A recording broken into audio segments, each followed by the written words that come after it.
Question number 11 करते हैं।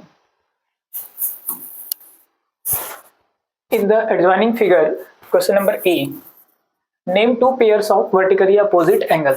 तो वर्टिकली अपोजिट एंगल जहां पे भी क्रॉस बनता है वहां पे वर्टिकली अपोजिट एंगल बनता है।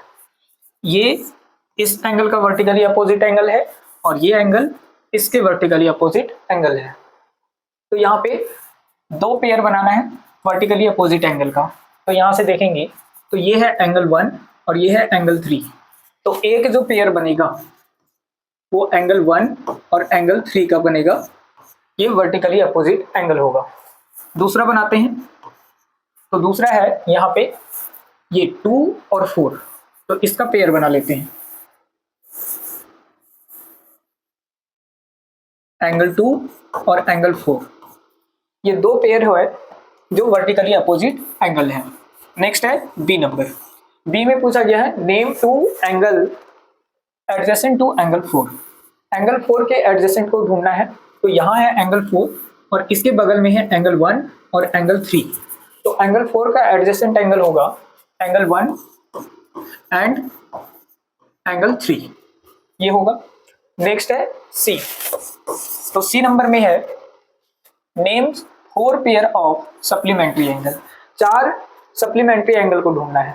तो सप्लीमेंट्री एंगल का सम होता है 180 डिग्री और ये एक सीधा लाइन पे 180 डिग्री बनेगा। तो यहाँ पे 4 पेयर बन जाएगा। एक पेयर ले लेते हैं एंगल 3 और एंगल 2। इन दोनों का सम जो होगा एंगल 3 और एंगल 2 का सम 180 डिग्री होगा। तो फर्स्ट पेयर हुआ। अब सेकेंड पेयर बनाते हैं। सेकेंड पेयर हो जाएगा एंगल 2 और angle 1, angle 2 comma angle 1। Third pair हो जाएगा angle 1 comma angle 3, angle 1 comma angle 3। और उसके बाद फोर्थ जो हो जाएगा ये एंगल 4 और एंगल 3। इन दोनों का जो पेयर है वो एक सप्लीमेंट्री एंगल बनाएगा। तो क्वेश्चन नंबर ए का आंसर ये वर्टिकली अपोजिट एंगल का पेयर, ये एंगल 4 का एडजेसेंट एंगल और ये है सप्लीमेंट्री एंगल का ये 4 पेयर। नेक्स्ट है क्वेश्चन नंबर 12। तो 12 पे पूछा गया है find the value of x in each of the following figure. इसमें x का वैल्यू फाइंड करना है।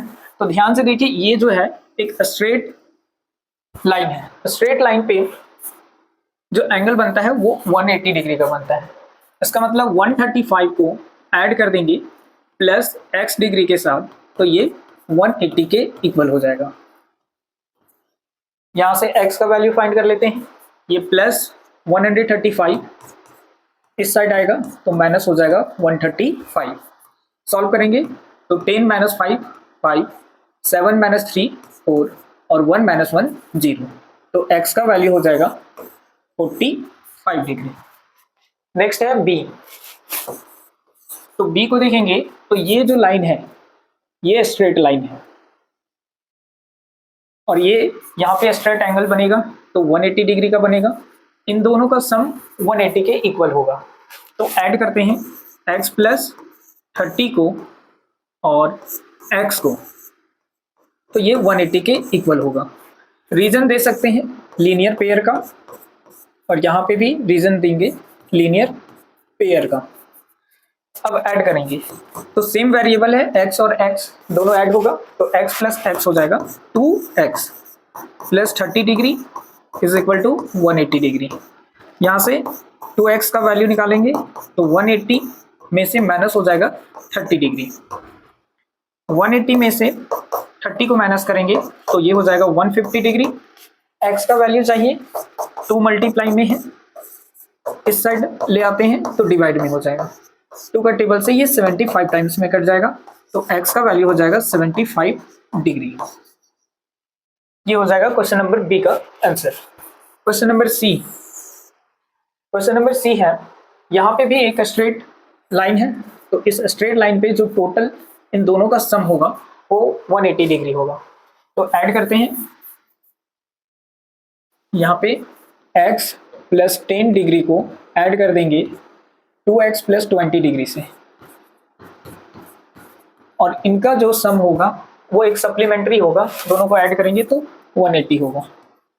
रीजन लिख देते हैं यहाँ पे लीनियर पेयर। अब सॉल्व करते हैं, सेम वेरिएबल को देखते हैं, ये है x और ये है 2x, x प्लस 2x हो जाएगा 3x, तो 3x प्लस 10 प्लस 20 ये हो जाएगा 30 degree is equal to 180 degree. अब ये और ये सेम टर्म है, सेम साइड जाएगा, 3x इज इक्वल टू 180 में से माइनस हो जाएगा 30, 180 में से 30 को माइनस करेंगे तो 150 होगा। अब x का वैल्यू फाइंड करेंगे तो 150 में डिवाइड हो जाएगा 3, मल्टीप्लाई में था डिवाइड में हो गया, 3 का टेबल में ये कट जाएगा 50 टाइम्स में, तो x का वैल्यू हो जाएगा 50 डिग्री। ये हो जाएगा क्वेश्चन नंबर सी का आंसर। क्वेश्चन नंबर डी को देखते हैं, तो क्वेश्चन नंबर डी है, यहाँ पे भी ये एक स्ट्रेट लाइन है। अब स्ट्रेट लाइन पे जो एंगल बनेगा वो 180 का होगा, तो फिर से 58 को ऐड करेंगे x के साथ और x को 72 के साथ। अब इसका जो सम होगा वो 180 डिग्री होगा। अब यहाँ से सेम टर्म को देखेंगे तो ये और ये प्लस है ऐड हो जाएगा, 8 प्लस 2 10 का 0, 5 प्लस 7 12, 12 प्लस 1 13, तो ये दोनों को ऐड करने के बाद 130 हो गया plus x is equal to 180 degree.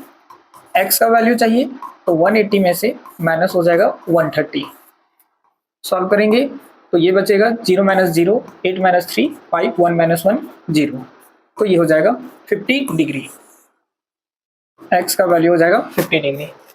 Next है क्वेश्चन नंबर ई। क्वेश्चन नंबर ई है, सबसे पहले ध्यान से देखेंगे तो ये है 90 डिग्री, यहाँ पे है 90 डिग्री,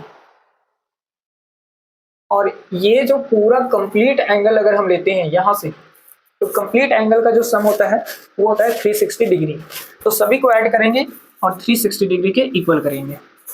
तो मेरे पास है x 2x 3x, x plus 2x plus 3x plus और ये 90 डिग्री, इन सभी का जो सम होगा वो होगा 360 डिग्री। इसको लिख सकते हैं कंप्लीट एंगल।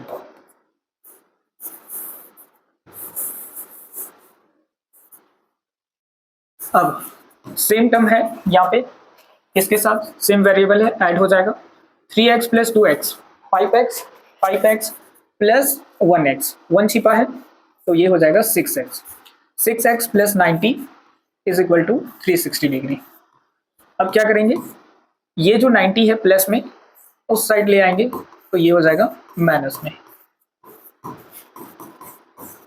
360 में से 90 को माइनस करते हैं, 0 माइनस 0 16 माइनस 9 7 और यहाँ बच जाएगा 2, 270 डिग्री बचेगा। अब यहाँ से x का वैल्यू फाइंड करते हैं, तो 270 में से डिवाइड हो जाएगा 6, 3 का टेबल से कॉमन है, 3 2 जा 6 और ये हो जाएगा 3 9 जा 27, 90 टाइम्स में कट जाएगा और 2 का टेबल से 1 टाइम्स में और ये 45 टाइम्स में, क्योंकि 45 2 से होता है 90, तो x का वैल्यू हो जाएगा 45 डिग्री। ये हो जाएगा क्वेश्चन नंबर ए का आंसर।